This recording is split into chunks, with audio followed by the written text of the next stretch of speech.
Good afternoon to everybody here. My compliments on behalf of the Indian government and the Indian High Commission. I must thank at the outset the organizers for having conceived of this meeting. It is such meetings which ultimately promote good relations, good business between countries. I'm extremely happy to be here. I must compliment Suresh for having thought of this, and Gaurav, my other officer from the Indian High Commission. I'm deeply impressed with what I have seen here. I hope this will be a precursor to many more such occasions in the future.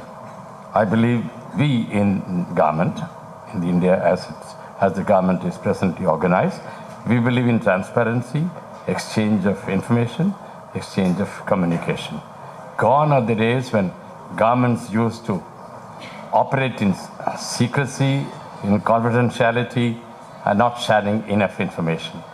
So that culture has given way to a culture of transparency, especially in India, under the present government. And I stand before you as a representative, as humble representative of the government of India. I don't have to sell India now as we had to probably 2 or 3 decades ago. Now India is in the news everywhere, and for a change, for the right reasons. We are a burgeoning economy. We have so much to offer to the rest of the world, and we do not claim any superiority over the others. At the same time, gone are the days when we used to feel inferior to other countries which are marching ahead. We are marching ahead with a growth rate of about 7 to 8% every year, and we are a robust economy, trying to have a footprint in every possible field of human activity.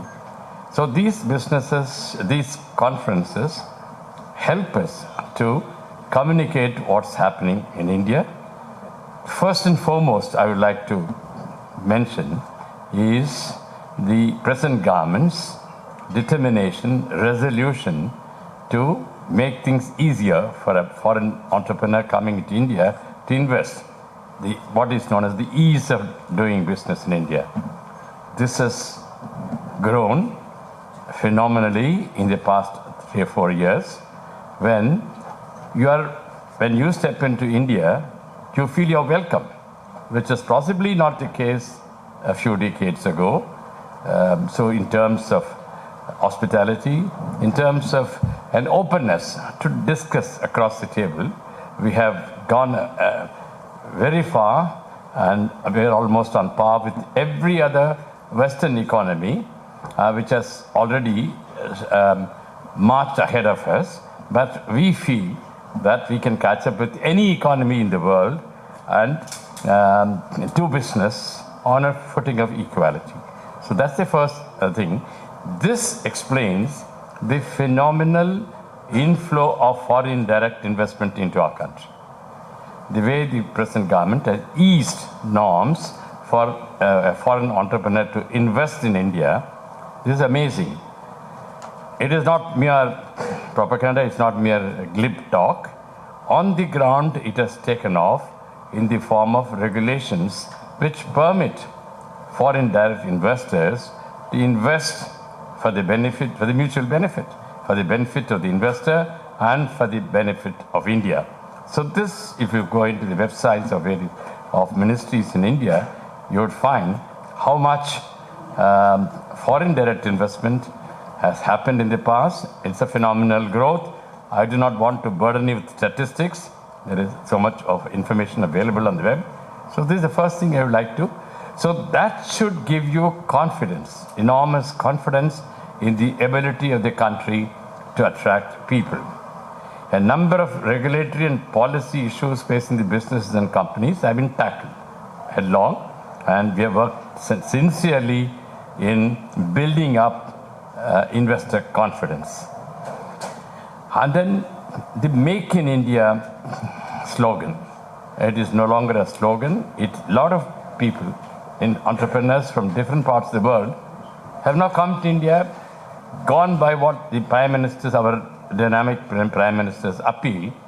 We are no longer content with importing goods from abroad. We believe in making things in India. So you're open to bring in your goods, but then start making them in India. This is the slogan which the Honorable Prime Minister has been spreading, and there has been phenomenal response to this slogan of Make in India. There's no point in merely importing. Merely relaxing import restrictions is not going to take any growing economy very far.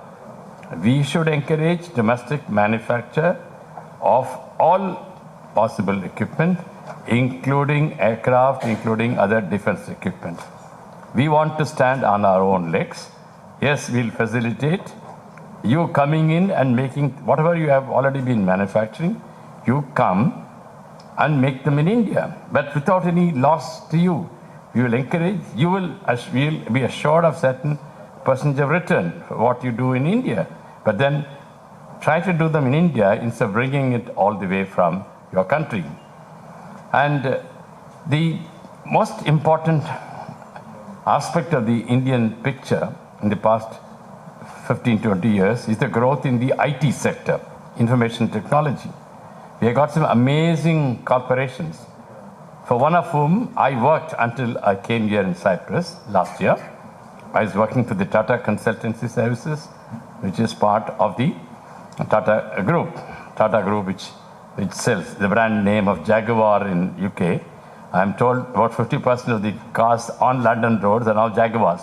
I feel so proud about it.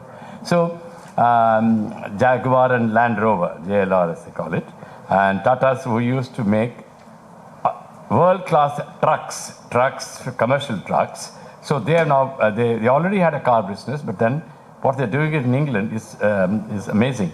So I used to work for an information technology company called the Tata Consultancy Services, whose market capitalization is about $100 billion. It's the largest company in India with offices all over the world, about 50, 60 countries. I used to be a proud member of the Tata Consultancy Group. In addition to Tata Consultancy, we have giants like the Infosys, like Wipro, like Cognizant, any number of companies. If you go into any of these cities, amazing sight of young men and women out of colleges, engineering colleges, going into these huge centers. Each of the main cities like Chennai, Bangalore, Mumbai, Ahmedabad, take any of these major cities. Each city is about 100 to 150,000 young IT engineers working. If you go into any of these centers, you'll be amazed. Are we in a so-called third world country? Not any longer. Of course, it's absurd to call India any longer third world. But if you go into these centers, it's a kind of a revelation to me when I joined the private sector on retirement from government. If you go into any of the major centers, some of these centers in Chennai, Bangalore, a center which has about 50,000 people working under the same roof. Infrastructure which has been built over a course of 4 or 5 years by architects from all over the world. They come and they've given us some beautiful pieces. There is one in Chennai, close to Mahabalipuram, which is which is on the beach, which is a famous tourist center. It's a marvelous piece of architecture, marvelous piece, workplace. Like this, many of the cities in the country, they have huge IT establishments and outsourcing a business. That's the model. US, our bread and butter is the US.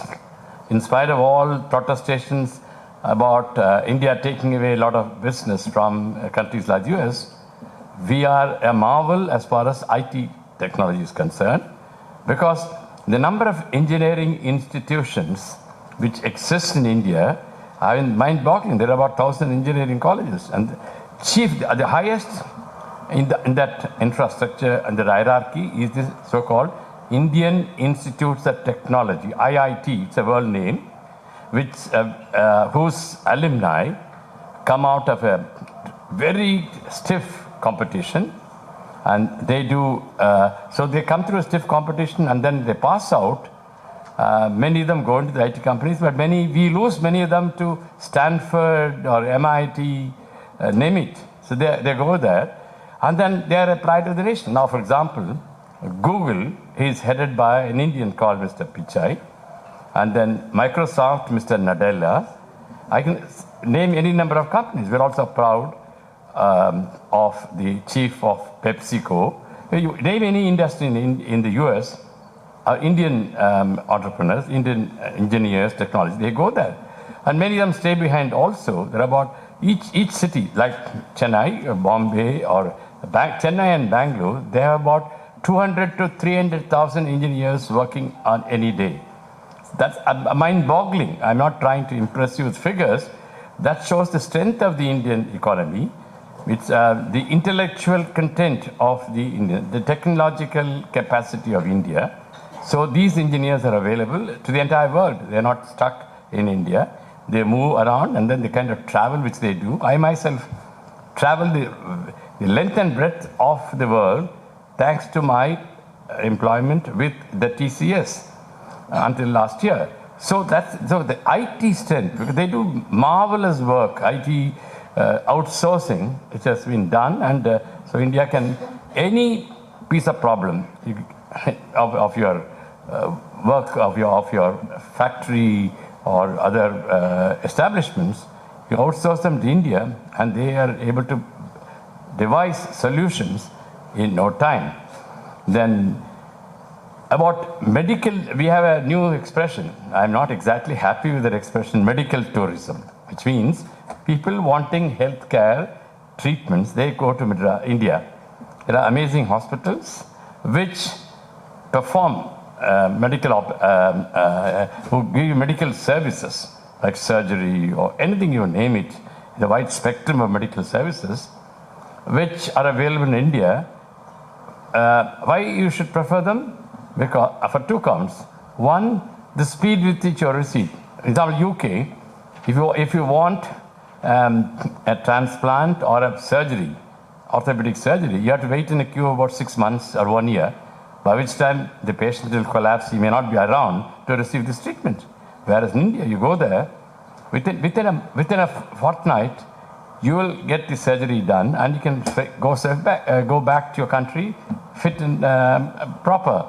So this medical tourism has attracted so many into India. It's again an amazing phenomenon. Hospitals in like the Apollo Group, and there are many escorts, Heart Institute. There are brilliant surgeons, brilliant physicians who are there. So medical tourism is again caught on. All top class hospitals. Probably you'll get the service you want for half the price, half the money you will spend in the UK or USA or probably Cyprus. I don't know what costs are. So this is another development. I'm sorry if I'm digressing, but I thought you should have an idea of what's happening in India. It's a revolution. It's a revolution beyond belief. And tourism, yes, always. I'm the greatest critic of India and the greatest admirer. Tourism, we are doing a lot to attract. When I came in here and look at this ocean, I felt so thrilled. We also have an equally enchanting nature, but possibly we haven't done as well as many countries, including Cyprus. But we are catching up. Some of our resorts are amazing, especially if you go to Goa and some of these places in Rajasthan, even in the south, architecture, Mahabalipuram on the beach. Now they caught up hospitality industry again. It's caught up, and it's on par almost with the best in the world. And what is most striking about India is the youth. There are about, I think, I don't want to burden you with statistics. I may be out of date, but possibly about 30 to 40% of our population. Our population is 1.2 billion. Probably will touch 1.3 very shortly. But about nearly 40% of our population are youth, less than 30 years. They have enormous energy and they have enormous expectations. So the government is finding it difficult to cope with the speed with which we have to motivate our youngsters. But they are one more thing, not many of them depend on the government. Government can do so much and nothing more. But information revolution that has taken place in the country, that enabled the youth to catch up with the rest of the world, get to know what's happening. And English education, for instance, everybody wants, the lowest economic stratum in the country would like to educate the children in English. They won't accept anything. Not that they think lowly of other languages, their own mother tongues. I'm very proud of my mother tongue, Tamil. But then, yes, the patriotism is okay, chauvinism is okay, but then economic necessities demand that you learn a foreign language which is understood almost the whole world. So English education is again another revolution. The lowest stratum. So I come from the Indian Police Service. I used to be in the Indian Police Service. The lowest level of the constabulary, who get into the force at the lowest, they were treated, they were kind of treated badly until about 20, 30 years ago. They're the lowest in the hierarchy. Their children now are put into convent education. This is an expression not many of you will understand. A convent education means English education. So everyone, so the number of people who can understand, read and speak English is again a phenomenal number. So this is again, that's why China, we are able to make forays into areas where the Chinese probably are only a second to us because of our superior knowledge of English, especially in software. English is very essential. So in the US, the first preference for an Indian rather than for a Chinese. I may be offending some Chinese, but I know them very well. They are most enterprising people. They are very friendly. I get along well with many Chinese here as well as. But then again, so the knowledge of English, which is again is a great resource, asset when you want to invest in India. And then we have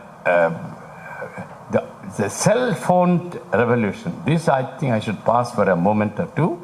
Now I think we have more mobile phones than landlines. Landlines are become a rarity. I think course of time our children, grandchildren will not know that there existed a kind of a landline. Everybody is mobile telephone.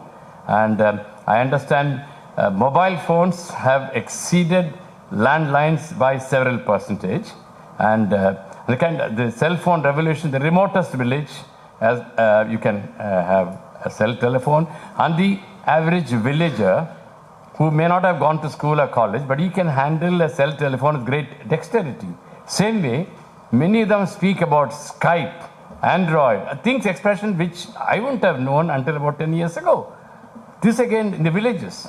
And then every avocation, people, for example, we have a long coast, and then fishermen who go out into the seas, after they reach high seas, they call those on the shore how much they have caught, what is their catch that night, and then making people ready to see this kind of a catch. I mean, this is mind-boggling.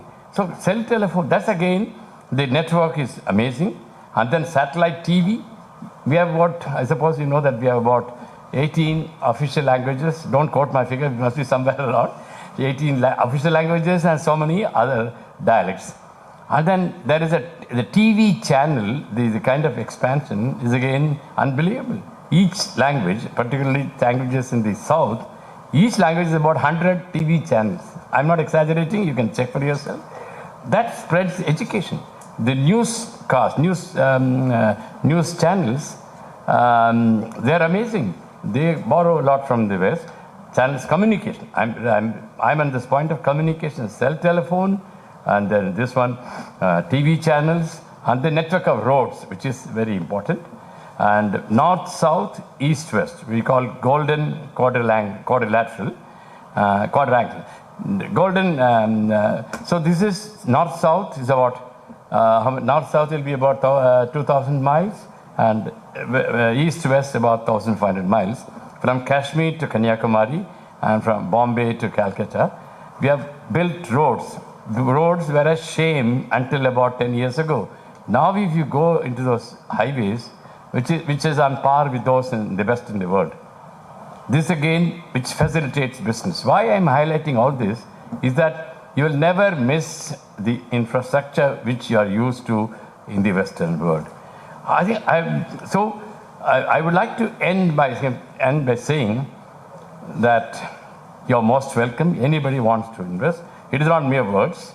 Suresh and I are available in our High Commission. Any time you can walk in. Just give a call to make sure that I'm there. I'm not gone for tennis or a swim. Make sure that we can meet over some good Indian food which is available close to our High Commission. So I would like to talk to you. I've been doing it in a small way. Not that my predecessors have not done it, but I would also continue that mission of attracting. We are a hospitable nation. We would like to see more of you coming into the country. And about Cyprus, I would like to end by saying, I came 6 months ago. How happy I am, I just can't explain to you. Yes, my wife and I would like to see more people. We see only more cars. And everywhere is only cars. And the whole day, if I'm at home on Sunday, I don't see any human being except seeing each other, which does not exactly promote good matrimony, the relationship with husband and wife. If you see each other whole day, we get disgusted with each other. Except that kind of a loneliness that we feel occasionally. You are such a wonderful nation, so friendly. I've been here, this is the 7th month. I have not heard any arguments which were used back home, which makes life a little uninteresting. We don't see people who are arguing with each other, fighting with each other. I mean, everybody seems to be friendly to everybody else. Everybody, there is a kind of a smile. We feel wanted. That's the most important. We feel wanted. There's nothing which we miss, except that we like to see more human beings. And we in India are always available to send millions and millions. Thank you very much, and I'm available for anything.